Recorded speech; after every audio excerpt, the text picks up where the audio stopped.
Today's guest is Matt Kelly, and he's probably one of the craziest stories out of everyone we had on the podcast so far.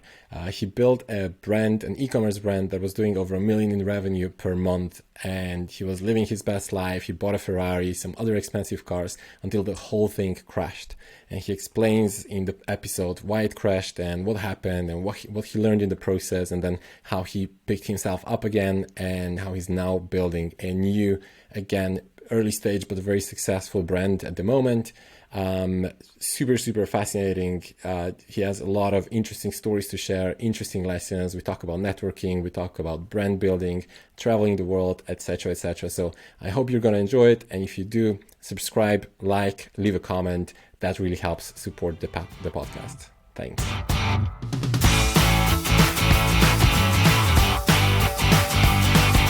All right, let's go then. Matt, welcome to the Founders Lounge. Glad to be here. First time in Riverside, hoping that it actually records this conversation. It's great. There might be some knowledge. It's great, except when it isn't, but for the most part, it's great. So, dude, I came across you on Twitter, as I come across pretty much everything these days on Twitter, and you've got some interesting things going on and a pretty interesting story, and I can't wait to just get to know you a little bit better and to talk about your story. But I've also listened to some of your podcasts, or some of your clips at least, and I know how you usually start them, and I want to start this one in the same way, which is, who the fuck are you? Yeah, that's basically how I start. I actually went on a podcast 2 days ago and answered the exact same question. So, I guess I'll attempt to be brief nutshell, but it'll probably be like 5 minutes. I'm an e-com entrepreneur that's been doing a bunch of different things over the years. I'm 26 now, so I've been doing this like 7 years, about 5 years full time. Have done a bunch of different things. I would say I've had a very varied and colourful career thus far, even though I still consider myself a beginner in the D2C space. But I guess in reality, I'm not a beginner because I've done a bunch of things. I've had some success in things, had some major failures and things, and I've learned a lot. And now I guess I'm, in the past about 11 months, I've started kind of putting content out there off the back of one of my previous brands that I had, which ended up being a complete nightmare. I decided to share that story in my first podcast, and then that led to kind of starting to build what I feel like is a relatively cult small audience around D2C and building stuff. And I've kind of been building my latest brand, Space Goods, fairly in public, which was never really the intention, it just kind of happened. And now I seem to have, found a group of people that are interested in that. But yeah, I've done a bunch of stuff. I got started back when I was like kind of 19, I guess, because I used to design logos for fictitious e-com brands, and I didn't actually know how to make them a reality at the time. I then had a clothing brand when I was like 19. Wait, so you designed logos because you wanted to start a brand, and your first step was just to design a logo, or? Wasn't even, yeah, I guess kind of. I was just naturally a designer and a creative, and the first outlet I had was designing kind of logos for fictitious brands, I guess, and I had loads of ideas, and I would just make like Shopify websites that weren't necessarily selling anything, because I didn't know how to sell things, I didn't know how to source products, I didn't know how to run ads, didn't have any money. Pretty typical story, but maybe unlike a lot of people these days who kind of jump on the e-com bandwagon, I think particularly in like the past 2 years since sort of the COVID boom, I feel like I was kind of into it before it was cool in a way, but it was off the back of a design interest rather than a necessarily entrepreneurial interest. I always knew I wanted to be an entrepreneur, or rather I always knew I didn't want to have a normal job.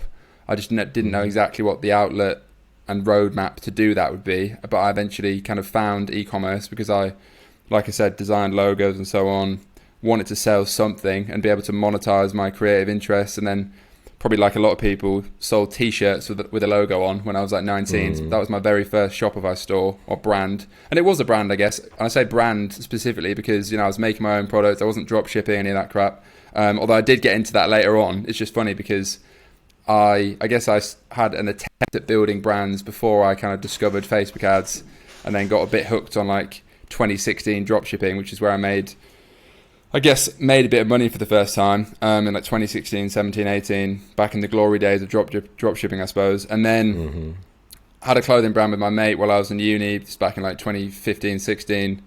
Then dropped out at that point because I discovered Facebook ads. We then fell out and that business kind of dissolved, I guess, because we just went our different ways. I then became kind of a nomad for like 3 years, traveling around the world, going to Bali, Australia, like America, Europe, lived all over the place, kind of building a network in the e-com space just because I was meeting people living in a similar way. And then I guess I went back to the brand building world back in like 2019, after having spent like 2 and a bit years just, I guess, like stacking money, drop shipping, selling a whole range of different things. And then started a jewelry business called Midnight City, which was probably my first, well, that was like my first 7-figure brand, I guess. Fully bespoke products. I designed everything myself. Did really well in the first year, did even better in the second year, and then got to 2020 where I launched another brand on the side while I was running a profitable jewelry business, but my heart wasn't really in the jewelry business. I was just never that interested in it. I saw it getting more saturated. I wasn't, it was like cool, it was good business, it made money, but I'm not that bothered about selling necklaces online. I never really was. It was just something that worked and I kept at it because it worked. But then I launched a brand called Neon Beach, which I guess is very well known in the, particularly in the UK market. Long story short with that was the business that kind of went very wrong, I guess, because again, long story short, it scaled really, really, really quick in COVID 2020. Perfect product, perfect market, perfect time. But then I had a supplier basically go bankrupt on me, 2 million quid's worth of orders disappeared. I was accountable for them. I faced an onslaught of social media death threats for about 6 months. The business ultimately got bailed out by an investment group. And then I worked with them for like 6 months, fixing things, and then sold the remainder of my equity in that. So basically, yeah, I went from, I had a very, very, very good 2020. I did over 10 million quid in revenue, like from my kitchen, basically, across 2 brands, like profitable. I thought I was unstoppable in a way. And then I experienced the other side of rapid growth. And in hindsight, rapid growth without solid foundations. Granted, in a market that was, looking back, probably not the best. Selling customized lights online is great. But the problem with it is it's, a bespoke supply chain. Very complicated supply chain, very heavy product. There's a million things that can go wrong. So then I went back to the drawing board essentially after leaving that business back in like September 21, and then that's when I started the podcast. I was in a very bad place mentally, but I obviously had some money, I had a lot of experience, and I had a great network, I suppose. And then I went back to the drawing board and quite literally thought, well, I'm going to build the next brand. I've learned a lot, having had success and failures previously, and then that's when I started working on what I'm doing now. This episode is sponsored by freelancer.com, the largest online marketplace for freelancing and crowdsourcing. If you want to delegate some of your work or need to hire an expert to work on virtually anything with any skill, then this is the place for you. They've got over 60 million registered freelancers, so you can find pretty much anyone to do anything you want.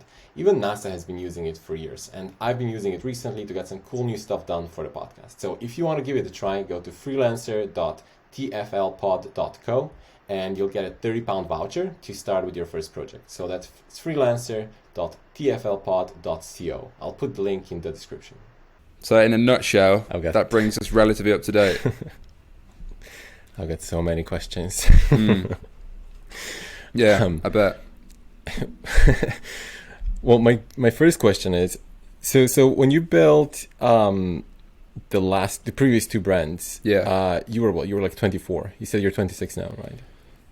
Yeah, I started building them when I was at 22, one of them, and then I was 24 when I was running both of them at peak in 2020. I'm now 26. Time's flown. Okay, and it did like 10 million in revenue. Do you come from entrepreneurial family? No, my mum's a nurse. My dad's like an architect or something. Just standard middle class, like I guess like civilian background. I have a very entrepreneurial uncle, but I never speak to him, and he's not in the D2C space, and he's like 60 years old. Where is this coming from? Like, where's the? Because that's first of all incredibly fast scales. It requires specific, I think, mindset and courage to do that, and skill set and so on. And yeah, you've tried a lot of things, but still, you're still pretty young. Like, where's that coming from? Well, I have a twin brother, a non-identical twin brother, who's the complete opposite to me. So I always cite that as an interesting case study because it can't be Yeah. It can't be nurture because we had the same upbringing, and he's not remotely entrepreneurial whatsoever. Although he's happy doing what he does. I don't know where it comes from. I think I knew when I was 10 years old I was going to be an entrepreneur. I probably just didn't know what the word for entrepreneur was at the time. I physically couldn't ever breathe if I did anything else. I mean, I would literally rather die than not do my own thing. And that's not to say there's anything wrong with doing your own thing. I think in many ways entrepreneurship is a disease. But it's just, if that's what you are, then you can't fight it.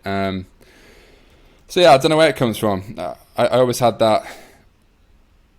I always knew I was going to do something different. I never wanted to be at uni. You know, even when I went to uni before I dropped out, I never actually finished it. I knew I wouldn't finish it before I even started. And yeah, I've always been a creative, I think, at heart. I've always wanted to make, I guess branding is the ultimate intersection for me of like the opportunity to actually build wealth long term and make money and have a good business, but also a creative outlet to, you know, I call like branding and building businesses, but particularly branding, kind of the ultimate alchemy of the human mind, in my opinion, because particularly when, as a founder like me, and I don't know if this is typical, but like I did all the branding, all the product design, the whole website myself for my new brand. And I think that's just the culmination of doing it previously, because I look at stuff I've done in the past and I would laugh now at the quality of it, even though it did well.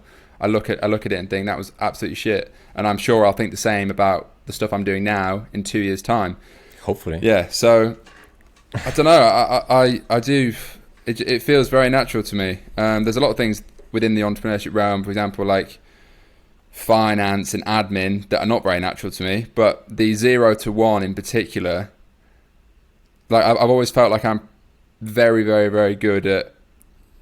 I think I could probably get to like 7 figures in revenue in any industry, like literally anything, and I could do it all myself, because as in like that 0 to 1 stage, because yeah, I've done it so many times in different industries now, which I think maybe is fairly unique, because I've got a lot of more successful founder friends than me, which is probably my greatest attribute, but most of them have only ever done it in one market or on, you know, one product, one brand. I think a problem of mine I've had in the past, in my early 20s, is jumping between projects, which maybe now is actually going to prove to be a great thing, because it taught me a lot of gave me different contexts from different markets and so on. But yeah, I never found like the one business that I wanted to stick on for, you know, 5, 10 maybe years, which is why I've done well in different markets, but I haven't got to that next level. And I guess that next level to me is like building, you know, £30 million revenue business, you know, £100 million revenue business potentially. Not that many people actually reach that level, but you know, I have investors, friends, mentors now that have reached that level, and in some cases beyond. But it's usually the culmination of sort of 10 years rather than 6 months. So now with this new brand, I feel like, you know, I've got the opportunity to potentially get, if I focus on it, which I feel like I will, because I think I found a space that interests me more long term, but I can use the past sort of 6 years of 5 years full-time, 7 years kind of experience on it. And I guess it's kind of like bamboo in that respect, because a lot of people, you know, a lot of people DM me or whatever and you say, you know, how have you kind of got proof of concept, scaled this brand so quick in a completely new market? But ultimately it's because I've done it before in multiple different markets, and I've had a shitload of stress and pain and learnings throughout those years in other markets. It's just I've never actually stuck at one thing for actually longer than a year. I've never been laser focused on one brand for more than a year, which is crazy, because even when I launched my jewelry business, granted I ran that for like 2.5 years in the end, but I then launched another brand a year later. So at one point I was running 2 of them, which might sound great, but it was a terrible idea, because you can't focus on one, and it just became impossible. And then one goes wrong, and it's hard to run 2 businesses at the same time, basically. Particularly when I didn't have the support network that I now have at the time, because I was too naive to think that I needed help with anything. You know, everything was outsourced to freelancers and like staff in the Philippines and so on. But that's not necessarily the best way to go when you're running at that sort of scale. And looking back now, there's a billion things I would have done differently. But now I'm doing those things differently in my new venture, which I'm convinced is a much better market and a much better brand and a much better opportunity anyway. So it kind of feels like everything I did in the past has led me to now work on what I'm working on. But obviously, only time will tell, because I'm only like 3 and a bit months into this new project in terms of launching it. But yeah, I'm pretty convinced it's a much better vehicle to be in. So that's a very long answer to your question. But I guess I've just done it for a long time, and I've figured out what is interesting to me and is a good opportunity. I want to ask one sub question on that, which is so you mentioned in the beginning that you're really good at going from 0 to 1, right? So from 0 to those first steps to the first revenue, maybe to the first million or so. I think you said. I think vast majority of people, even entrepreneurs, are terribly bad at that, because it's the point where you need to. That's when you're really creating something out of nothing, right? It's like you got nothing, and then you have to create it, and you have to figure everything out. And I don't know, you need to be creative, you need to innovate, you need to be extremely, usually resourceful. You don't really have the money to put in or whatever. What's happening in your mind? So now you've done that a few times, and it seems like that's your like zone of genius, if you want, besides probably like branding and marketing in general and design, right? What's happening in your mind when you're launching something new, or when you're maybe testing a new brand or a new business to launch? I think the first thing is probably not that much intentional is happening in my mind, because it feels like a natural flow of events, because I've done it before. And obviously, like, I think if you're good at something, it feels natural, but actually it's just because you've done it probably for like 10,000 hours before. However, having said that, this was the first brand I launched and the first business where I actually sat down and kind of reverse engineered a few things that I wanted to achieve with it, because in the past I'd literally launched a brand just kind of like almost as like a let's see if this works sort of thing. Whereas with this, I literally sat there with a blank piece of paper like 9 months ago or whatever, and was like, what am I going to do next? And I wrote down a few things like, well, I want to do a consumable product because I want to build a subscription offering.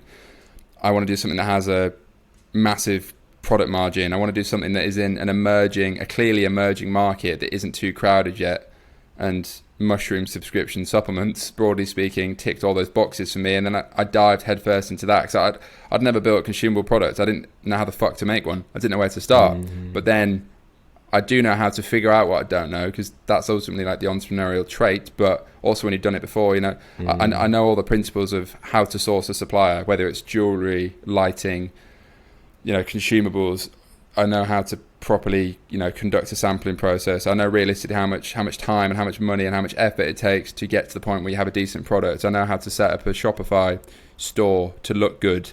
I know what I need to focus on in terms of ad spend and all that sort of thing. So I've done it before. I just haven't necessarily done it in the exact same realm. But yeah, like the key thing for me with this was I wanted to intentionally keep the offering very, very simple. So I launched with one product and one SKU even. So one version of one product. Whereas in the past, I had, again, just from experience, I'd got to the point where I had like 300 SKUs with my jewelry business. And actually, 90% of sales came from one SKU.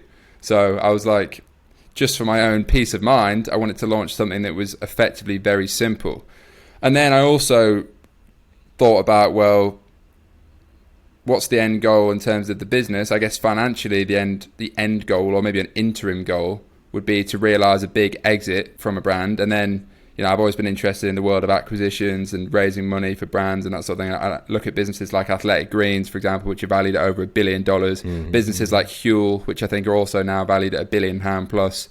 And I think, well, what do they have in common? Yeah. They're all subscription, consumable, focused product ranges. So then I was like, well, how can I build a business that's, I guess, like Athletic Greens? That's probably the number one brand that I've sort of referenced in terms of 5-year plus goal in terms of scale maybe. But then also beyond that, if money was irrelevant and I could never get paid from it, what market would I be interested in? And mushrooms and I guess longer term psychedelics and mental wellness, broadly speaking, is something that I've always been interested in. It's something that I think allows me to potentially make a load of money, because I actually think economically the market is there. So that's the first thing in terms of business viability. Secondly, I can be very creative with it because I love like the whole neon pink aesthetic. and it lends itself very well to this brand, I think. I mean, none of our competition do that yet. I think I'm the first brand in this space to be pink and like have soft touch gradient packaging and all this sort of stuff. But that's kind of what I'm into. But then also, I guess it has more of a mission-driven narrative long term, because like even on a small scale now, when we're not selling active psychedelic products or whatever, which we can get onto, you know, people say it improves their well-being, you know, improves the way they feel, etc. So that gives it more of a purpose, I think, and I think that's always nice to build something that has a net positive effect, I guess, on society, even granted in a small way, selling a supplement product. It's not like I'm out bloody ending world hunger, but you've got to start somewhere. So yeah, I think it ticked a lot of those boxes, and now I've launched it, and you know, we've had our first bunch of customers, first bunch of feedback, first bunch of data, and now it's like a real business, and things are moving and growing, and I have a million other ideas of things I want to build on. And yeah, it's nice to know that I guess my hypothesis was correct, because I think it's also the longest amount of time and the most amount of effort and the most amount of money I've ever put into something before launching it and getting feedback from the market, because you never ultimately know. Like, the market will tell you whether your brand or product or thing is any good, whether people like it, whether the reviews are good, whether people come back. Because, you know, the biggest fear, I guess, is you could spend 6 months working on something, you launch it, and actually you just can't profitably acquire customers. The product reviews are subpar. It doesn't resonate with the market in the way that you maybe thought it was. But I think I had a good intuitive feel that it was going to work, because it was executed well, and obviously I'd done stuff before, and I know, I just, like I say, I intuitively knew how to approach the product, in the sense that I wanted to make it stand out, even in terms of the ingredient profile. Like, I wanted it to be simple but also effective, and basically I just built the product for me. I bought from competitors. I'd never found anything I liked in the space, and I just made the product for me. So Rainbow Dust version 1, as crazy a product name as that is, that was just an idea I had, and I basically just solved all my own problems, made a product I liked, and then launched it, and other people seemed to like it. So yeah, it's quite cool really, because it is literally like magic, starting your own brand. I think particularly when you build a product from absolute zero, like, it's not like I'm white labeling anything, it's not like I'm drop shipping t-shirts or printing a logo on something. Like, the entire thing is bespoke, like it didn't exist. You know what I mean? Even the ingredient profile is bespoke. Granted, I'm sure there's a billion brands that maybe now will do something very similar or whatever, but yeah, it's quite cool to build that entirely from scratch and then launch it to the world and then see people buying it. Because in stuff I'd done before, I had a clothing brand at smaller scale before, and you know, whatever, there's nothing that inventive about putting a logo on a t-shirt, particularly the way I was doing it when I was 18. With my jewelry business, I guess it was a bespoke design, but how unique can a chain be? Like, they all look the same at the end of the day. Then with the neon light business, yeah, it was a really cool brand, but there's a billion other brands that can sell the exact same thing, because really the only value there is who markets it best and offers it cheapest to the customer, because the product is the same. It's an LED strip. Whereas with this, like I've said, yeah, it's completely bespoke. And yeah, I think it's pretty cool to create something from nothing in that sense. And as well, I think it's the first time I'd really spent more time thinking about the product than just marketing it, because I think there's an epidemic in like the Twitter sphere particularly, which I think is probably overrun with sort of short-term drop shippers who are maybe 19-year-olds that made a bit of money in 2020 and now think they're the next Steve Jobs, which was probably me when I was 19 as well. But there's a real culture, I think, of only speaking about marketing, and not even just marketing, just paid ads. Like, everyone just speaks about paid ads. No one speaks about anything else, i.e. like product development, logistics, customer service, cash flow, the actual shit that will make you sink or swim. But particularly, no one speaks about product, and it all starts with product. And no one ever writes a thread on like how to develop a good product, or like give a shit about customer feedback. And that's so crazy, because it's almost like, that doesn't matter, we'll just spend ads and whatever. But it starts with the product. That's like the craziest thing to me in e-com. I don't have a lot of experience in e-com, but whenever I talk to somebody who built something like yourself, you know, it's a new product and you build it, and nobody ever talks about how you actually developed the product, how you came up with the idea, and how the whole process of, and I've done a little bit of that because I wanted to get into it at some point, and we were looking at some supplements, and we were looking at like a bunch of different things like, there's like a lot of, it's a process, right? It's a long process. You need to figure it out, and you go to a bunch of different suppliers, and it's a little, like you literally invent something new. Yeah.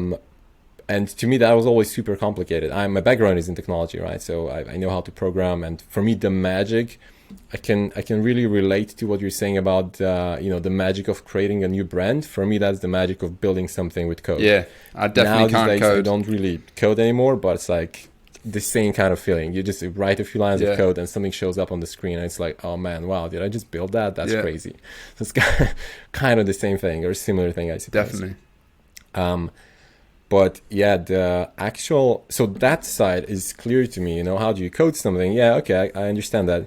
How do you build or design or develop or invent a physical product? To me, that was always way crazy. I'm like, man, that's actually physical. Like somebody has to manufacture that for you, and you need to like go through iterations, and you try it, and it's like, and yeah, nobody talks about it, which is kind of crazy. Yeah, it is. But I guess I don't know, maybe it's like a less sexy part of the business. Yeah, it's way less sexy because it's way harder, and most people can't do it, is the reality, or they've never tried to do it. Because, yeah, like I say, it's very easy to like run ads to a grey hat drop shipping store and, post a screenshot and then upsell people to your Discord, which is what a lot of people on Twitter do. But it's a lot harder to actually create a product. So, yeah, and it's less glamorous because you may not see the numbers instantly, I suppose, in the same way, maybe running paid ads to whatever. So, yeah. So I definitely want to touch on the whole psychedelics thing, because that's super interesting, and curious where you see things going. But before we get there, so you had this huge success when you were 24, and then everything crashed. And so you're 24, and you said you did like 10 million in revenue, so probably pretty good profits. You were like the main guy among your friends, I guess. Was it everything that you thought it would be? How was that period in life? Yeah, I mean, I spoke a lot about this retrospectively on my own podcast because, yeah, I guess I had always, all my friends are successful entrepreneurs as well. I mean, now a lot of them are, I would consider a lot more successful than me, but that's definitely the best circle to be in. So I guess I had normalized kind of the way I was living in my early 20s, just traveling where I want, when I want, buying my dream cars, all this sort of shit, living in a penthouse apartment in central London, driving a Ferrari when I was 24, which is sick. And I still do a lot of that sort of stuff now, but I think the first thing is that stuff is never what it's cracked up to be anyway, because you realise that actually, it's such a cliche, but the pursuit of building things and the challenges that brings is really what fulfills you as an entrepreneur and a person anyway. And, material things, as much as I love cars and so on, are very fleeting, and by default, there's only so much joy or fulfillment you can get from them. And usually, 2 months later, you want the next one or something new. Whereas you don't get that with living things, people, pets, whatever, experiences in the same way. So yeah, I mean, but I guess, looking back on like, I guess my early to mid 20s kind of to date, I've done a lot of cool things, but yeah, I think that's because I've built a lot of cool things and worked very hard and took a lot of risks, but then I also was very public about the failures I've had as well. And I didn't like fucking lose everything or whatever, but like one of my businesses, it was more the effect that had on my mental health, which really fucked with me, to be honest. I mean, again, I speak about this in episode 1 of my podcast, but even that was probably relatively underplayed. I think it was about a 9-month period that was just like the worst period of my entire life, because it wasn't even just the fact that business got all fucked up. It was the extent to which I was literally abused on social media for like 6 months. Like I had to change my phone number. I had to move where I was living. That's how bad it got. It was absolutely insane. And I reckon I've probably only just like recovered from like PTSD from that, to be honest, in a way. And that was kind of partly, well, that was why I wanted to share that story really on the first episode of the pod, which I think was very unique in that respect, because I don't think anyone has probably ever been as honest as I was in that podcast, and probably a lot of the pods I've done since, which I think is why it resonates with people and has an audience and so on. But yeah, I mean, I want to make way more money than I made in my early 20s, but I guess my perspective on just life and what matters and what doesn't has definitely developed, particularly in the past 2 years, between the age of 24 and 26. Because yeah, I think largely because I've had a roller coaster entrepreneurially, like I've had ups and downs in my personal life, like relationships that broke down and shit, which in hindsight were the wrong ones anyway. I've like transformed myself physically, because I got in I wasn't like fat or anything, but off the back end of all that stress and like living with the wrong person at the time. So if I used to be like an athlete at uni for like years. I was like a borderline Olympic level rower for like 8 years when I was younger, and then I kind of lost that after all this stress, and then I got a bit chubby compared to what I used to be. And then recently I've like discovered an obsession with like running, and I've got myself probably in definitely the best shape of my life, which I think is, I mean, I still probably deal with I still struggle with my mental health probably quite a lot. I think maybe partly because of entrepreneurship, partly because of just that's the way I'm fucking wired. But yeah, that's not even really answering your question. But I guess I've learned a lot about myself and business and yeah, the world, I think, through having extreme ups and downs.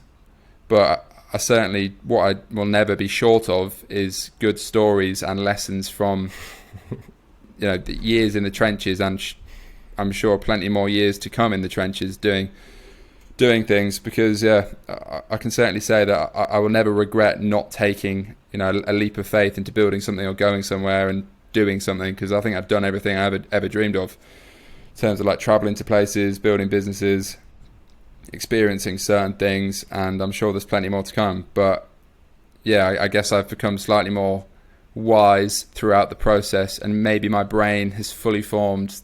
There's some myth about, or maybe not myth, there's some science about the brain fully forming at age 25, and maybe since I was 25 my perspective on things has solidified as a result of that. So yeah, I've learned a lot. So what you described right now is, I think, every, or maybe not every entrepreneurs, but many entrepreneurs kind of nightmare, right? What happened, or certainly it was my nightmare kind of scenario, whenever I was starting something new, especially my first business. I was like, oh my God. So my first business was a platform for language travel. So we were sending students to London. I was living in Switzerland at that time, and we're sending students to London to study English there. And I remember the first group of students that we sent, let's say that was the first kind of proper business, right? I was also selling t-shirts when I was 18. We've all been there. Yeah.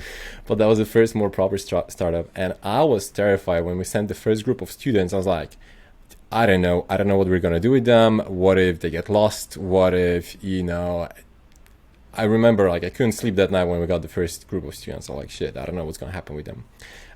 Everything went well. Everything went insanely well, actually. So luckily nothing happened. But what you went through is kind of like the really unfortunate series of events, and then the consequences that you need to suffer because of that, right? As an entrepreneur. Yeah. But so how did you actually get up from there? Because, and you got up, you got up, and now you're sharing very openly, and you're like, you have a podcast and you talk about it. I imagine some people would maybe just like completely back off and be like, dude, like this was way too crazy. I'm never doing anything like that again. Definitely sounds like that's not you. But how? It's not me. You pick yourself up. Yeah, I mean, I think it's very easy for people to talk about how how entrepreneurial they are, how motivated they are, how much of a winner X, Y, Z. Grandiose statements about winning or whatever when things are going well. It's a lot harder to actually act on those principles when things are just factually not going very well. And, you know, that was where I was at the peak of all that shit, sort of in like the start of 2021. Like I didn't know what to do, and I had no experience around me to help me fix things. I eventually fixed it. It took a few months, and like I said, I did that deal with that investment fund, which basically saved the business. You know, everything got fixed. All the customers were sorted out. You know, I did the noble thing at the expense of my mental health and a large chunk of equity in that business, which became significantly less valuable. But then, like I said, left that business, sold the remainder of my shares in that. And then, I think the probably like lowest point for me actually was when all that was settled and there was no real problem to deal with anymore, but there was no new business to work on either. So this was like September, October last year, and I just broke up with my ex-girlfriend at the time as well, which was my decision, but that didn't make things any easier because suddenly it was like, oh fuck, everything's changed. I don't have a business I'm working on, and the person I was living with at the time, and you know, a lot just changed, and I was like, oh fuck, back to the drawing board. So that's when you really decide what the fuck you're made of, I think. And you know, it sounds all cinematic and motivational, but it literally was a case of looking myself in the mirror and saying, well, I'm either going to, you know, fade into, I don't know, doing something that I'm maybe less interested in, or maybe easier in the short term, whatever that could have been.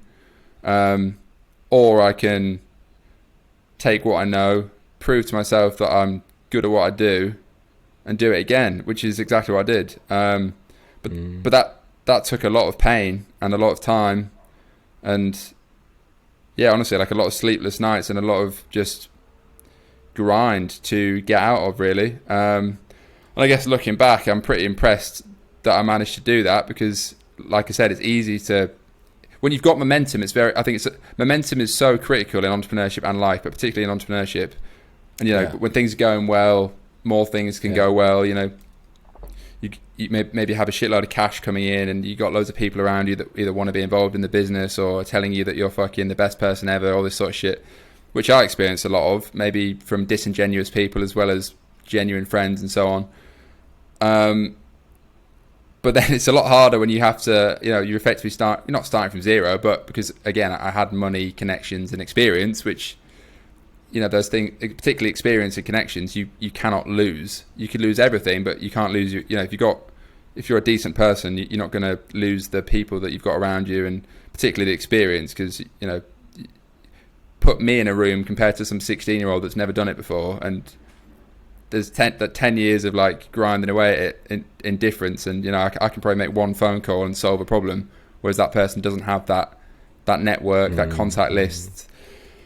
So I guess I put all that to work and just built myself back up to do the next thing. But I think also when you're starting something pre-launch, so having revenue, that's a very lonely and like dark time as an entrepreneur anyway, because firstly you're worried about, you know, even if you've got the resources to make it happen, which I did, but you know, you don't know that the business is going to work yet. You know, it took me 6 months to go from like idea to launch, or about 5 months, and that was like as quick as I could. But there's a lot of sort of twiddling your thumbs, because you can't even really work full time on in my experience, on a D2C startup before, like, there's only so much you can do in a day. A lot of it's waiting for product development, feedback. You know, it's a very slow process, which is partly why I started the podcast. It's like a side project at the time. But then as soon as you launch, you get busier and busier and busier. But then actually I like being busy, because busy and effective, but like, you know, having stuff to do and knowing what's happening next and building that momentum up again is what is exciting. But it's also, you realize the value in that when you've had a taste of losing momentum and, you know, things come into a bit of a standstill. So now it's like I don't take for granted the opportunity to work on something exciting. And like I've said before that, like, you know, pressure to build something and do well is actually a privilege, because there's a lot of people, you know, whether they're in a third world country or they've just never taken that leap of faith. Like, granted, they might have a more chilled life or whatever, but if you don't have any pressure in what you're doing, you're probably not building anything exciting or potentially great. So, you know, because anyone that's built anything of any significance or is admired in any realm, whether that's sport or business or, I don't know, acting, anything, ultimately there's a lot of pressure when either you or your brand, you know, is growing well, it's in the spotlight, etc. So now it's like, you know, being in the trenches and dealing with stress in like a business sense is actually kind of like, that's like a privilege in a way, because if you have no stress, you're probably not building anything or working on anything exciting. And I obviously don't want to be stressed all the time and so on. I want to enjoy the process, but having been there and, like I said, seeing the ups and downs to a very extreme level, I think particularly at that age, given I didn't come from money or anything, I literally started from like 20 quid in my bank account. So yeah, like I know what it's like to have things go wrong, to fucking feel the pain of failures and the ups and downs, and also the euphoria of feeling like, you know, you're on top of the world, something you've built is making a lot of money and life can be very good. But I think that's the entrepreneurial roller coaster that you maybe unknowingly sign up to when you fully commit to building something cool. And I think that's why most people aren't built for it, because the reality is that I don't think they could survive. And if you can't handle the heat, you know, get out of the kitchen, so to speak.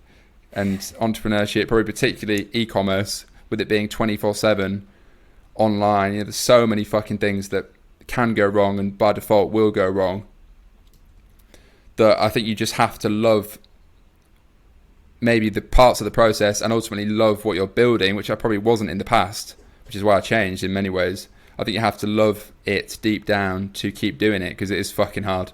And, you know, contrary to what I think a lot of people talk about on Twitter or the internet, building ecom brands is not a get-rich-quick scheme. It's not even that cash flow positive, even if you're profitable, because, and this is stuff no one speaks about, of course, if you're building a legitimate brand, not some grey hat dropshipping store, which 99% of people on Twitter is actually what they're doing, you know, some TikTok ads to some no shit product or whatever it is.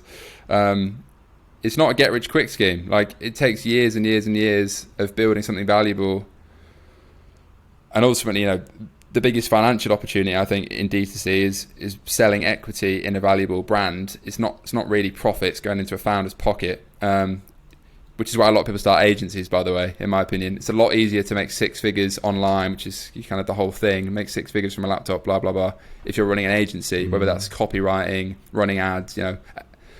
That's why there's probably 20 to 1 agency owners to ecom brand founders. Like, even when I go to like the odd event now and then, it's always the ratio. There's a shitload more agency owners. Because running an agency, I'm not dismissing the model. I just could never do it because my heart's not in it. I need to build my own thing. I couldn't think of anything worse than running other people's ads, even though I get paid a lot for it. You know, you're basically getting paid regardless of what happens because you're a service business.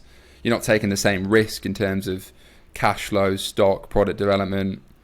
And yeah, I think that's why a lot of people do it. But building D2C brands is very fucking hard, I think, but can be very creatively rewarding and potentially financially rewarding if you get it right. So yeah, I just think you have to know what you're getting into, because it's a lot harder than most people think, I believe. Even people that have done it before, like, I still find it very fucking hard, and there's a million things that go wrong, and there always will be. So yeah, that's part of the journey, right?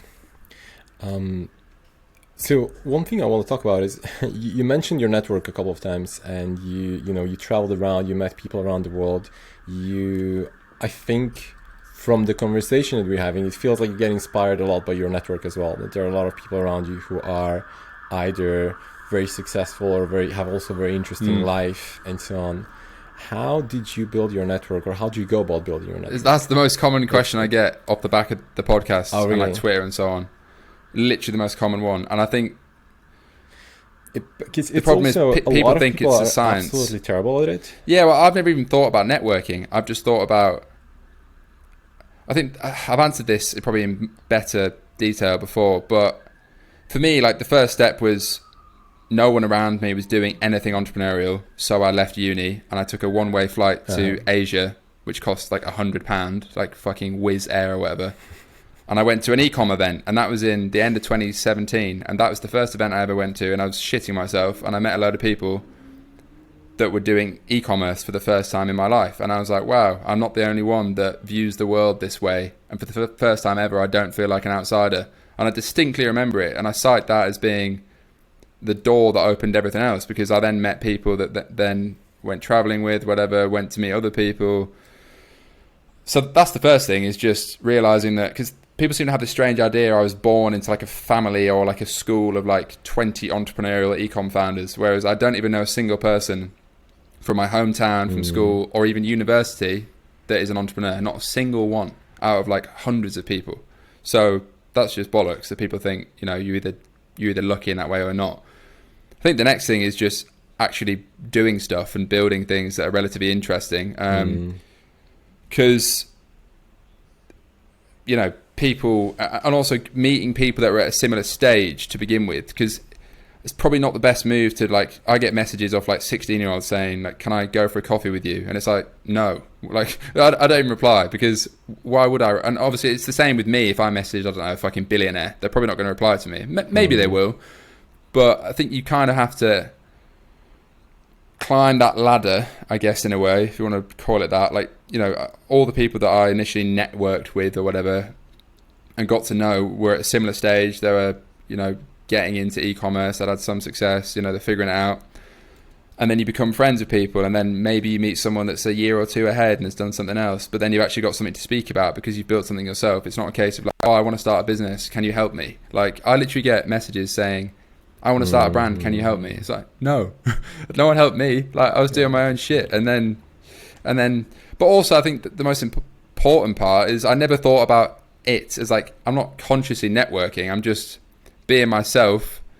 You know, whether I was going out partying in Bali, which I think, by the way, like, drinking and partying is actually the best form of networking. As ironic as that may sound, it's not like wearing a suit and, I don't know, going to some corporate boardroom. I mean, it can be in cases, but I think the point is just being yourself and not putting a front on, because it's so obvious when someone's, you know, I don't know, using big words or whatever and trying to sound like someone they're not. And yeah, it just comes across the wrong way. So like, and then things like doing the podcast, for example, has been a surprisingly good networking tool. So like, two of my investors and really good, well, friends now and like mentors are people I met through inviting on my podcast. But then they had context on who I was from watching my own content. I also had done previous stuff, so I was credible rather than just, I don't know, some random kid that wanted to speak to them. And then also you get to know people by spending time with them. And, you know, I think the best networking or building relationships with anyone happens over time. It doesn't happen over, you know, one DM or one coffee, maybe, whatever it is. And a lot of the best, I guess, like, kind of highest value people in my network, if you will, the most successful ones or whatever, kind of start with me maybe unintentionally planting a seed, whether that was, you know, them coming on my podcast, and I'm thinking of one person in particular, and then, you know, over months and months, you get to know them better. I've, you know, been out partying with these people, you get to know them on a personal level, speak about things that aren't just business. And yeah, I think that's how you do it. And now I'm at a point where I guess it's probably easier for me to network because I can invite someone on my podcast, for example, which is a very powerful tool. But at this point, they've also got context on who I am. I'm credible to an extent, particularly in the UK and like the London scene, because a lot of people that are known and respected in the D2C startup space, I also know. And then it's like with anything, you get momentum in that respect, and it compounds over time.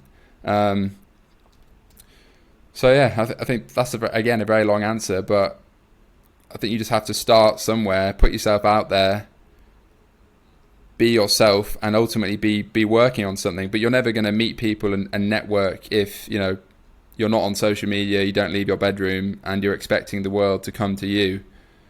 And I think the final point on that is, if you don't ask, you don't get, in a way. And I kind of contradicted myself there, because I've said, like, don't DM someone asking for a coffee. But at the same time, it's like, the same applies to like girls and shit, like dating market or whatever. If you don't ask someone, it's never going to happen, usually.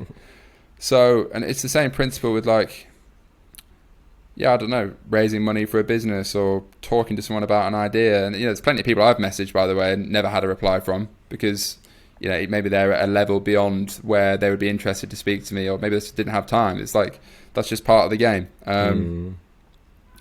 So, yeah, I think you have to make your own opportunities in terms of networking. There's plenty of people who don't reply, but it's also surprising number of people who do reply, even if they're, 5-10 steps ahead of you. I'm often surprised how many people reply to me, and they're like way more successful than I am. And I just send them an email or a DM and they get back to me. I'm like, oh, wow, cool, thanks. But I guess you need to also be smart about what you send and how do you approach them, right? If you ask stupid questions or if you come across as like some creepy, weird guy, you're probably not going to get a reply. I think. Yeah, exactly. For me, there were two things that I think networking is a lot like investing, right? It's like you invest and you keep putting in the effort or putting in the money in the context of investing, and then some of the investments, nothing's ever going to happen with them, but then some of them, they're going to give you 10x or 100x returns, right? But you don't know which ones. You just need to pick and keep doing it, and then with some of them you got very positive returns. I was super introverted. I was not hanging out. Yeah, I had friends, but I was not a networker. I was not like a person who would actually actively think about building a network. And then one book really changed my life. There's a book called Never Eat Alone, which I remember I read that at some point in uni, probably like early years of uni. And I was like, wow, okay, network is actually really important, and I should actually be a little bit more conscious about who is around me and who do I actually spend time with, right?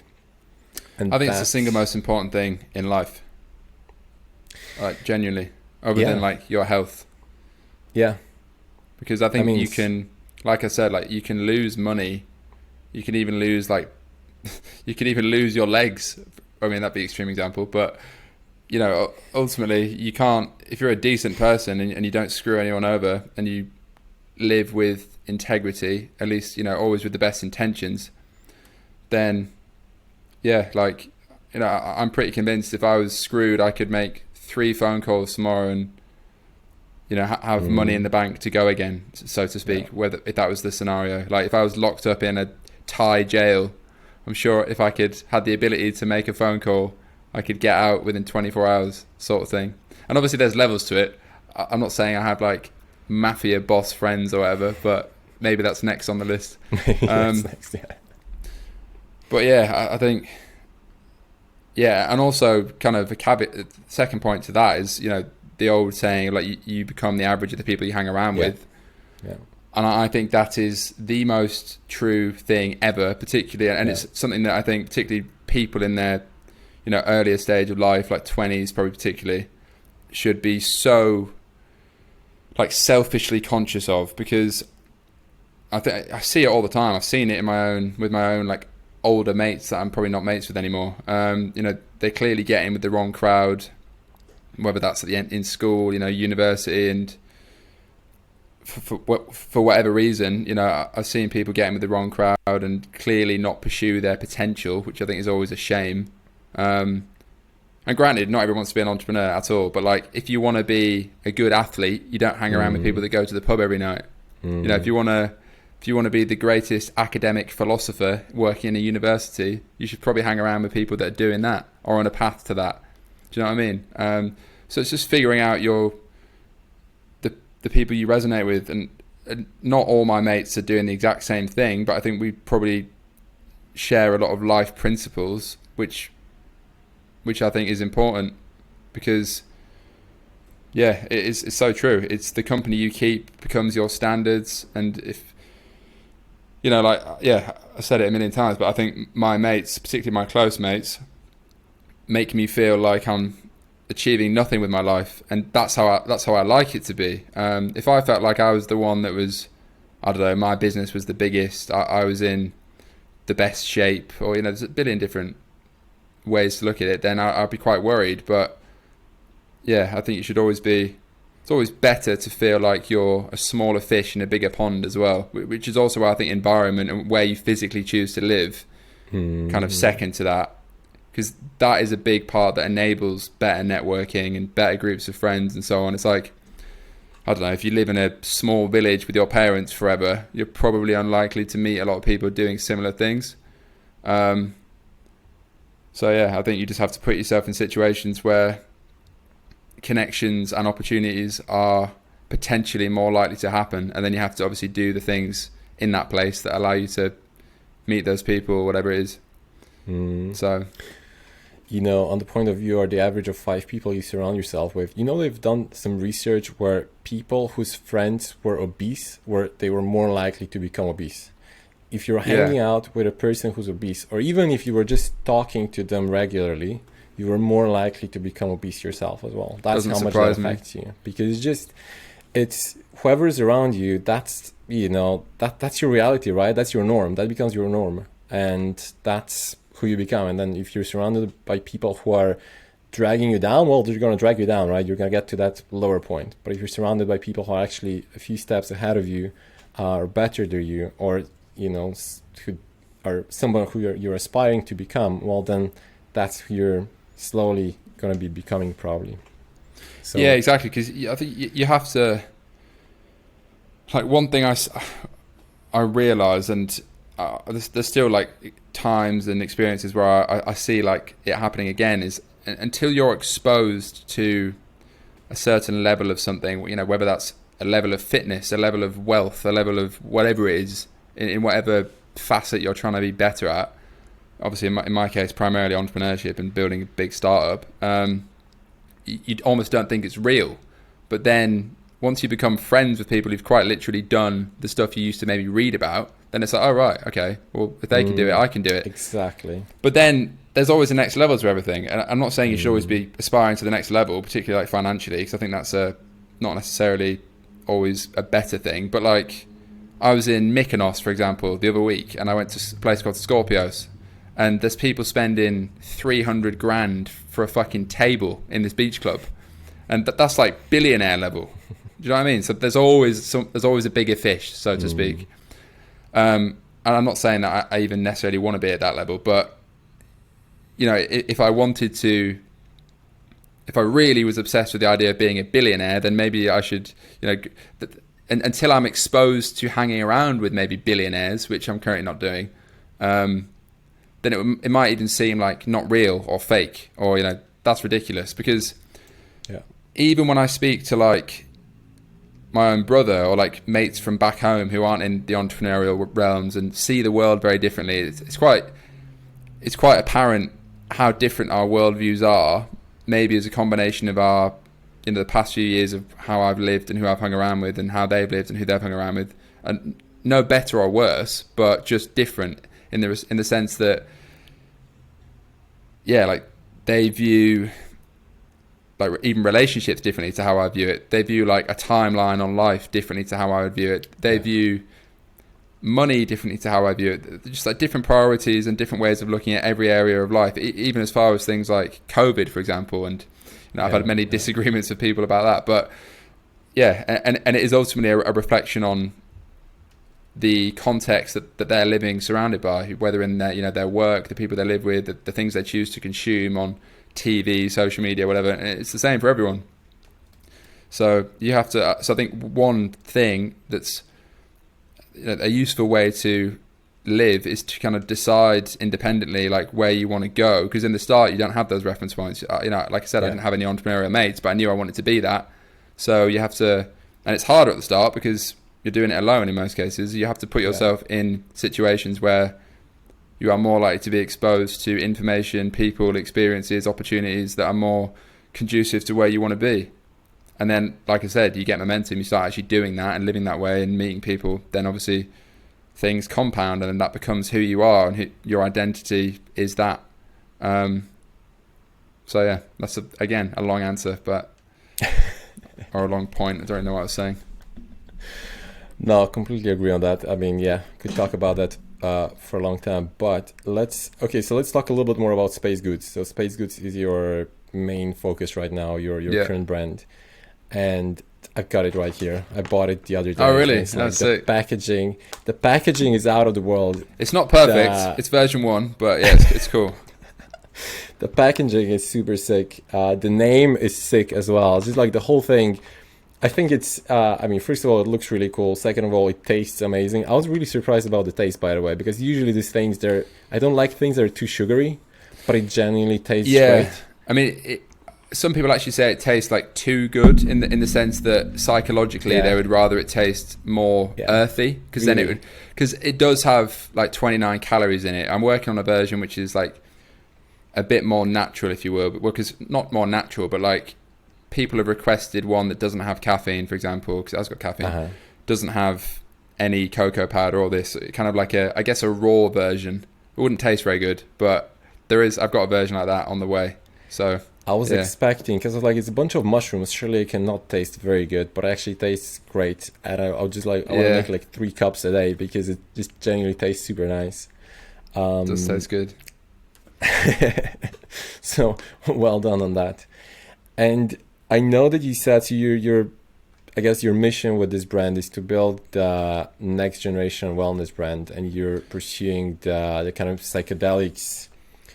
Yeah, so it's. I suppose I think you know what your gameplay is here, but let's talk about it. Yeah, so what do you think? Where do you think this is going to go? Yeah, so there's a few points to discuss here. I mean, the initial premise and the idea, broadly speaking, the kind of this could be like, you know, the next Athletic Greens, £1 billion brand, all this, was ultimately, I think I've always been interested in psychedelics, and I see a massive wave, and I think everyone has seen that now, you know, Netflix documentaries, like legislation in Canada and America particularly changing. Yeah. Obviously, psychedelics are still largely illegal everywhere, and that's probably not going to change for like 5 years, I don't think, particularly in like the UK. I see it broadly as like kind of similar to how CBD became mainstream. It went from being, you know, a loser stoner in their basement smoking cannabis to now, you know, middle-aged women in Range Rovers dropping CBD before they pick up their kids to school or whatever. And that's, I think we're probably like 15 years behind CBD in that respect. So that's kind of like my longer term mission, I guess, and where I think this business could go like over the next 5, 10, even 20 years. But then in terms of obviously what I was doing at launch, so my initial pitch around the product and the whole idea of Rainbow Dust version 1 was that I wanted to emulate a psychedelic microdose, which is a very small dose of a psychedelic substance such as magic mushrooms, etc., that gives you the benefits without the kind of trip element. So focus, energy, calm, they're like the 3 primary effects that one would notice from microdosing. And I've dabbled in it myself, etc., and it's illegal, so obviously only in legal places, all that shit. But this product, the whole premise was to make a legal alternative, basically, which was kind of like, I called it a microdose imitation, which is just marketing speak, really. I just wanted to simplify the idea of that in a very like brand friendly way, and then obviously the whole aesthetic of the brand is kind of indicative of psychedelics and like trippy and like ethereal and I don't know, like very kind of space vibes, which is like unique and lends itself to that like psychedelic narrative. However, in the first 3 months since we've launched, up to like now, I've run into a billion problems with even mentioning this, in terms of like, because obviously the product is not a psychedelic, the product's 100 million % completely legal, regulated, etc., but it was just the angle that I was pitching it at was referencing like a psychedelic alternative, all this. Had a big mission page on the website talking about the long-term plan.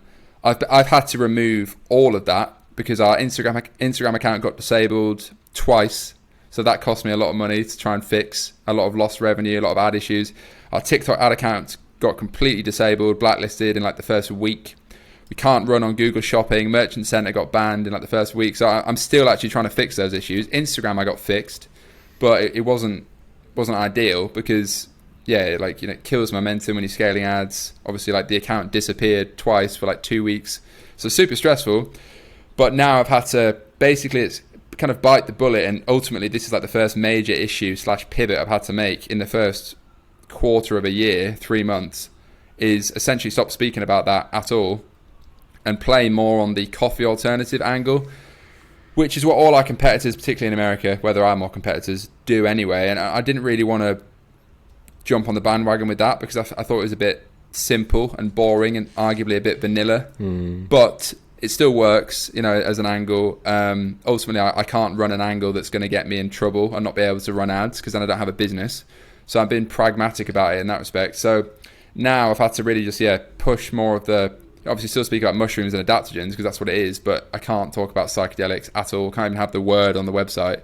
And then in terms of like, you know, direct marketing, we're pushing it more as a coffee alternative, which it ultimately is. It's just like my angle. I wanted to try and be a bit more out there and creative and intentionally controversial. Whereas now I'm kind of having to speak about the whole psychedelic angle more as like a backseat thing, as like a founder narrative, as like a longer term thing. This is what we could do if and when legislation changes. You know, we could probably launch like a pilot version of psilocybin rainbow dust in Amsterdam, say, which I would love to do. And I'm looking at options to do that because I genuinely believe that would be like arguably like industry changing in terms of, I mean, I'm sure there's probably companies that have got a shitload more money than I do working on similar things, but in terms of D2C, like consumer focused brands, I've not seen anything in that space ever. I mean, probably because it's illegal. At least not one that's like running ads at scale. Again, probably because it's illegal. I have seen the odd brand, particularly in like America and Canada, that's selling like psilocybin products, but it's all like they can't run ads. You can't pay with a credit card. It's all like bank transfer, crypto sort of stuff. And obviously, I'm very aware that to be able to even do this long term, I need to build the foundations of a legitimate, regulated, proper business. I can't be doing this like backdoor shit with like dodgy landing pages and crypto payments and all this. So yeah, I mean, that is the challenge and I guess what I'm trying to do, and I think strategically it makes sense, is I want to position the brand in a way that aesthetically and kind of the undertone of it, because it's like pink and it's called space and, you know, all this stuff lends itself to like psychedelics. And I think people kind of know that that's where I want to go with it. I just can't speak about it transparently. Is that I'm trying to build a brand that is like the go-to brand ready for that space if/when, but I think when this market properly comes to light.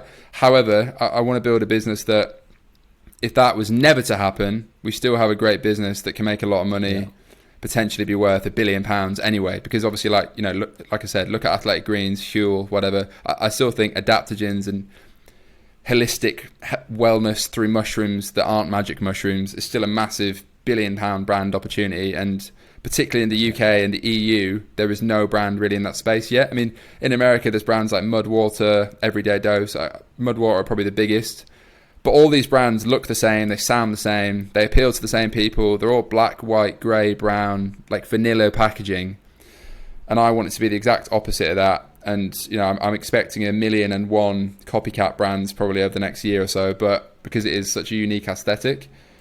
But yeah, really what I'm trying to do is plant my heels in the ground and kind of particularly in the UK and EU, because UK we have some competition, but the EU, like Germany and so on, has even less competition. So yeah, that's where I see the opportunity is to build a brand, particularly over this side of the pond, that is dominant in this market and lends itself to being ready for if and when psychedelics become more readily available to consumers. Because I genuinely think that's going to be I think that would be the biggest change in like global consumer health since like fucking penicillin was invented or some bullshit. I don't know. And I'm not even an expert on this shit. I'm ultimately just a passionate consumer that believes in the power of that stuff, and I just instinctively know.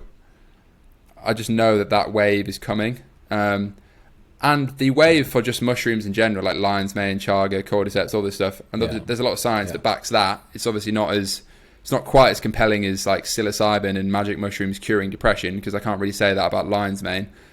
But, you know, I think this wave for adaptogens and mushrooms as a whole is already kind of here. It's still pretty early. Yeah. But yeah, the psychedelic under wave, or whatever you want to call it, like that is the tremor that I think is coming. And, you know, you only need to go on Netflix and look at documentaries like How to Change Your Mind, which is going out to a global audience. Yeah. I think people are starting to wake up to it. And, you know, there's 1,000,001 pieces of like completely black and white evidence now that, you know, basically say that psychedelics, you know, specifically psilocybin, which is the compound in magic mushrooms that people are probably most familiar with, can basically cure depression, PTSD, anxiety, you know, much, much better than any antidepressant can, SSRIs and all that. And, you know, it's an area with a lot of red tape. It's an area with a lot of controversy, because people don't like to be told that, you know, a natural substance that has been outlawed since the 60s for arguably like governmental motives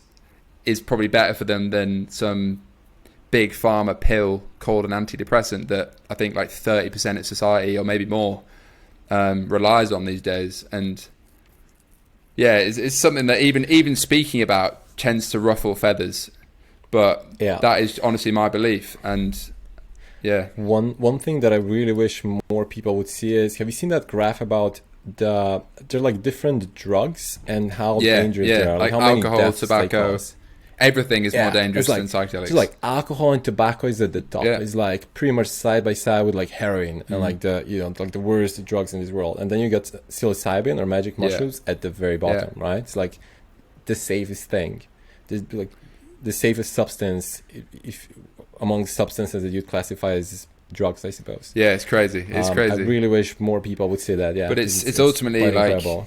I guess it comes down to profits for big companies, and again, it's almost like going into like conspiracy theory, which I'm trying to avoid. But like it comes down to like just, I guess, an element of like big companies wanting to profit from certain things, and then just what is ingrained into society and culture. Like particularly in the UK, there's a massive drinking culture. And obviously, like I enjoy a glass of wine now and then, and like, but I think anyone will tell you that a hangover from drinking, 10 pints or whatever is a lot worse than, having a microdose of a psychedelic, or even like a macrodose of a psychedelic, if people have dabbled in that, which I have a few times. And also, like, it's way more dangerous to get really drunk. The amount of people that maybe drunk drive or even just say like stupid things, and everyone's probably been in a bad situation when they're drunk and they had too many drinks, they've done something they regret, and it's ingrained into our society, I think. But I think things, it's probably going to take 50 years to change that, and it doesn't necessarily have to go away. But like, I think it's just funny because, like you said, psychedelics have been proven to be less harmful to like actual life. It's just whether they're less useful and helpful, whether they're less profitable is probably the debate. So fascinating. I think it's really smart what you're doing. I thought that that's probably the kind of direction that you're going, but I think it's really smart. You're going to position yourself to really jump on that wave when or if it comes, but you're going to build something that's going to be probably like a very good business before that already. So smart. I think it's smart. Do you know who's Christian Angermeyer? Yes, I tried to get him on my podcast. He's one of the guys that didn't reply to me. It's a classic example of someone that's just levels and levels above me. So I actually didn't know much about him. He's like this guy who's, from time to time I'll see him on Twitter, and like he tweets about psychedelics and space and Bitcoin, like all this cool stuff. Psychedelic billionaire. This guy's interesting. He's the perfect guy. I need to speak to him. And I had no idea that he's a billionaire. I DM'd him as well, just because I invited him on the podcast as well. I was just like, I'm going to write this down right now. On Twitter. You've reminded me. I've not DM'd him like 6 months. Maybe now I'll have a better chance of him replying. I think he actually liked my tweet, but he never replied to my DM because I tweeted him as well. When I DM'd him, he followed me. He didn't reply, but he followed me. So I was like, okay, well, clearly he saw it. So, maybe he's going to come on the pod. That's cool. Yeah. And then before I followed up, I actually looked him up, and then you Google him, and he's like, billionaire something. Like, oh shit, okay, this guy's actually much of a bigger deal than I thought he was. He lives down the road from me as well. Yeah. Oh really? It's way outside his flat. Neighbors. Yeah. Easy. Yeah. So he's obviously, I think he'll be a perfect perfect contact for you as well, right? I mean, he's in this space. They're innovating a lot in this space, and I'm sure he's got a lot of connections and kind of insights into the future, almost, I would say, at the level that he's at, right? So. Yeah, exactly. He'd be sick to go to speak to. Nice. There's one more topic that I wanted to talk about, which is, or two maybe, if you got like 15 more minutes. Yeah, let's go for it. Yeah. Cool. One is, so I know that you're running this company, and I think the previous ones as well, in a very, how would you say that, lean way in terms of human resources, right? So it's basically yourself, and then you got a couple of agencies and freelancers. Yeah. Can you talk a little bit more about that? Because it's pretty fascinating. It's like, for some people, it's like big headcount is the thing that they want to brag about. But I find that I think it's actually more interesting or more efficient, and to me more impressive if you actually build something where you have, I mean, I think less people is generally less headache. So if you can build something, you know, functional and successful with less people, it's probably better and probably more lean. There's two sides to it on this. The first thing is, I've always just instinctively done stuff lean because I guess particularly when I was younger, I wanted the ability to not be tied to an office, not be tied to, you know, employees that I maybe had obligations to always work with. And like now I use an agency to run all my ads. I have an email agency. I have like a full-time creative guy who's an absolute fucking wizard. I work with like ad hoc creatives and photographers for like website stuff, but they're not like full-time.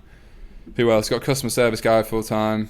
And then like my supplier does a lot of like product development stuff with me because they're like a consultant in a way. So I guess it's like, I don't know, like 6 or 7 people like involved. But yeah, so it's like really lean, and that's great. And I think you could get to like 2 million quid a month with probably like 10 people tops. I really do. 'Cause I actually think a more impressive metric for a D2C brand is like revenue per head rather than just how many people are on your team. It's like almost like an irrelevant question. However, having said that, the flip side of having a lean team and like particularly being like remote, which is obviously a very hot topic right now, like on LinkedIn and everything, like remote, work from home, work from an office. I now ironically would rather work from an office in a way. So I've started going to like Soho Works, like co-working space, just because I'm going fucking mad sitting in my flat where I film the podcast and I sleep next door. And it's like great it's probably very effective, but is it very good for my mental health long term? Probably not. And it definitely hasn't been. Granted, I have the flexibility to kind of travel where and when I want. And I've done a lot of that over the years. Like even this year, I've done quite a lot of traveling. But like, because I guess I'm more passionate about this business, I suppose, and stuff I've done in the past. And I'm getting a bit older as well, which is probably an element of it. I like the idea of, you know, I'm also thinking about, well, if this is something I could work on for 10 years, potentially, even 20 years, you know, in some realm, then am I going to be working on it from a laptop and a monitor in my living room forever? I bloody hope not. So then it's like a debate of, well, all right, so if I really wanted to not work remotely, I could get an office, but then do I actually need an office? Would that actually become really boring after about a month? Like maybe a lot of things I want to do one day and then don't the next day. So I think like a lot of people are saying, it's probably best to find a balance between the two, and like, you know, working in cool co-working spaces and like meeting people and being able to like have your team there now and then and stuff if they want to be there is probably the perfect like middle ground. Obviously, like the agency I work with, for example, they're actually based in Dubai, so they're not even in London, like let alone England. They're not in England, let alone London. So I guess to be like semi-remote, you kind of have to have everyone that can work from home but is also in the same city. I mean, being in London, you're never going to be short of like people and talent. But then at the same time, there's again another argument to say, well, actually you could outsource everything to Asia or Eastern Europe and pay half the staff costs. But then is it all about the P&L, or is there actually an element of like, I want to enjoy being around people and actually building something? So that's something I'm debating a lot right now, is how to set things up now and in the future that I guess firstly enables me long term to build a better business, which doesn't necessarily mean in the short term it's like the most profitable, because I might be investing in, I don't know, getting more expensive people that are in London, for example, and maybe like a small office at some point that I don't need but would be nice to have, but actually it might have a longer term ROI because people working together is more effective than Zoom because it affects your day-to-day life and arguably like, you know, collaborative thinking and all this sort of shit. So yeah, I'm thinking about that a lot. But I guess in a nutshell, I would rather have a more concrete long-term setup. I don't know exactly what that is right now. You know, you look at brands like Gymshark that have 1,000 employees and a massive HQ. That's kind of one end of the stick. But then you also read about billion-dollar startups that their entire I think like Airbnb is now fully remote. I don't know if they don't have an office, but you know, like which end is best? I don't know. Maybe somewhere in the middle with my own unique sprinkle on top is like the best version, but I'm still figuring that out. So it's a difficult one. I think that's probably a challenge that a lot of earlier stage founders have as well, because it's like you're considering like the financial implications of being remote, not being remote, but also it's like the cultural implications, or like what does the day-to-day actually look like? Because it can't always be about the end goal or like making the most money or whatever. Like there is an element of like especially in something that's like potentially more mission driven, like has a long-term play beyond just making money. It's like, well, how do I want to set it up? Like, I guess a bit of me wants to go like full Elon Musk and have like a fucking 10,000 square foot polished concrete floor office with like 500 staff and like pink walls and shit, and we have like a lab where we develop Rainbow Dust version 12 or some shit, and like there's like bulletproof windows and shit, and it's like armed guards, some James Bond stuff. But then on the flip side, a bit of me sometimes thinks, fuck, I just want to exit for like 30 million quid in like 3 years, go to Bali, buy a fucking mansion and read books all day. It depends what day you ask me on. Maybe it's probably somewhere in between in reality. And maybe it depends what time of year and what day of the week it is, which one of those outcomes I would prefer. But again, it's probably somewhere in between. But yeah, I have to figure it out. And I think that is a challenge that, again, probably not that many people speak about.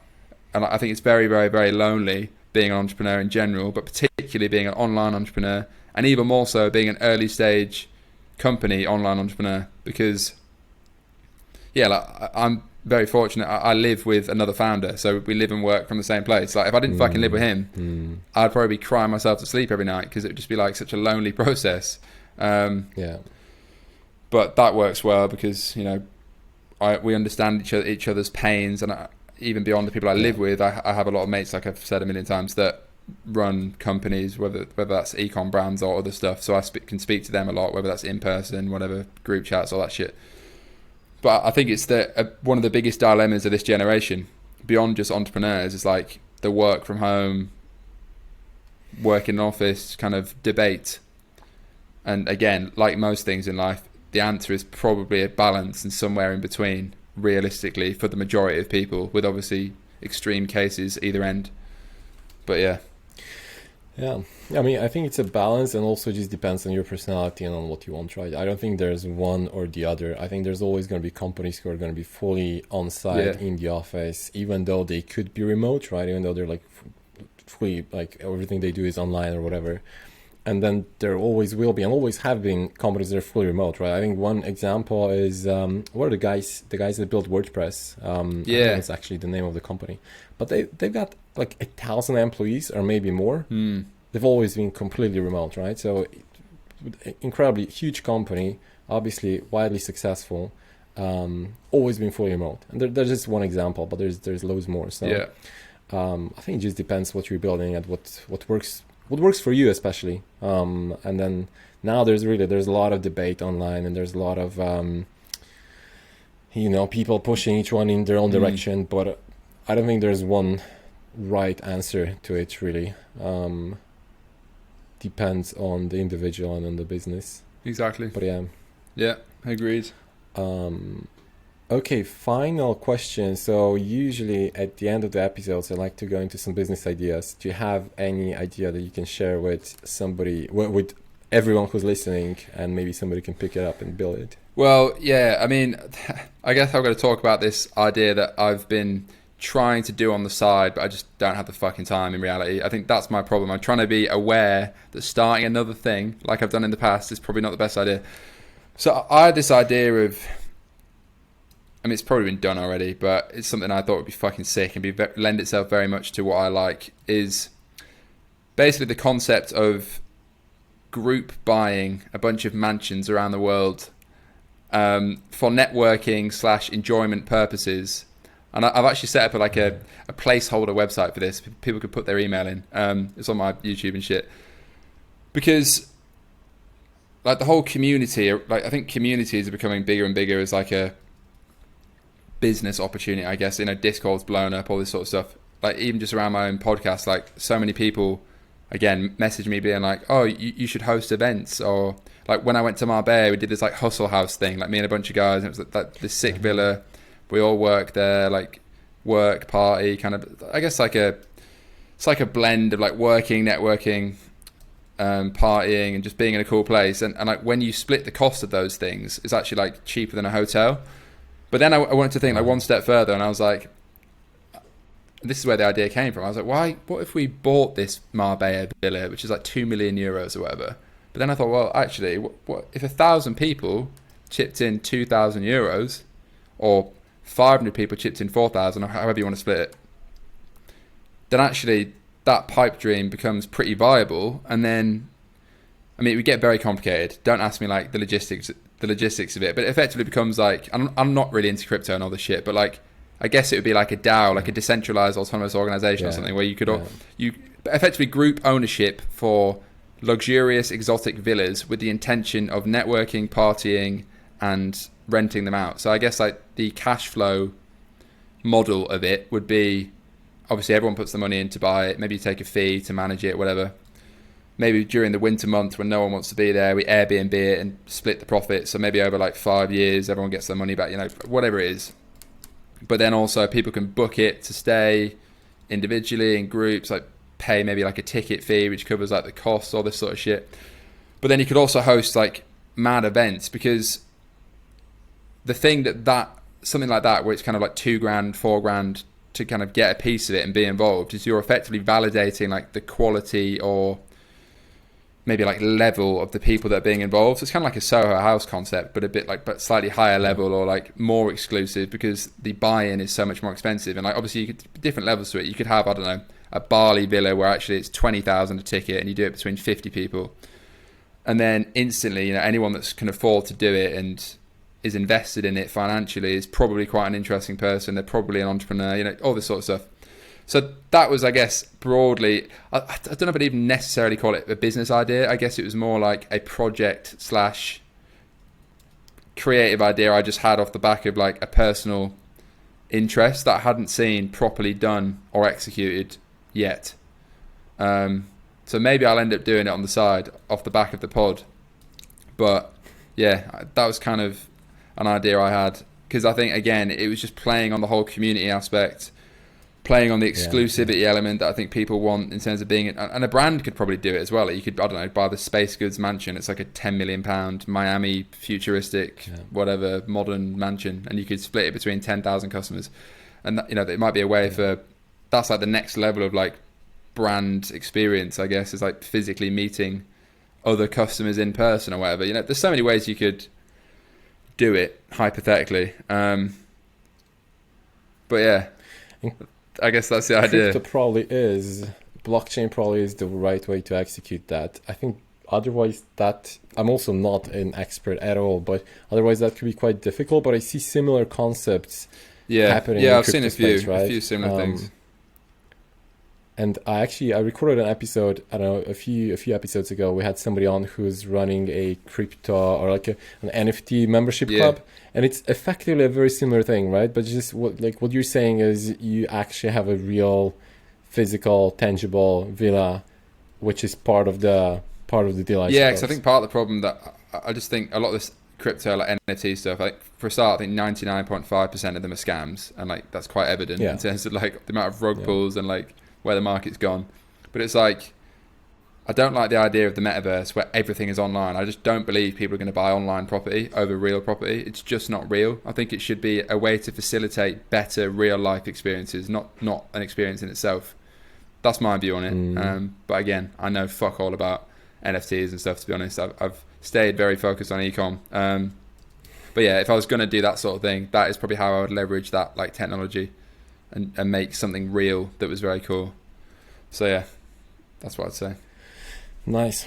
Cool. Well, if anyone wants to give it a try, just give me 2% equity, maybe 50% equity. Give him 2% equity, maybe 50%, and we're all going to be happy. Maybe 5% to me for spreading this idea. For facilitating the transaction. Yeah. For facilitating, exactly.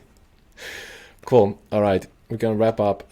Matt, I think you're going to do some great stuff in life. So everybody go follow Matt on all his channels to see what he's doing. And we'll see where everything goes. Sweet. So yeah, good luck. Thanks for listening until the end. I hope you enjoyed it. If you like the content, please do me a favor and click the like button on YouTube, or give us 5 stars on Spotify, Apple Podcasts, wherever it is that you listen to your podcasts. Leave a comment.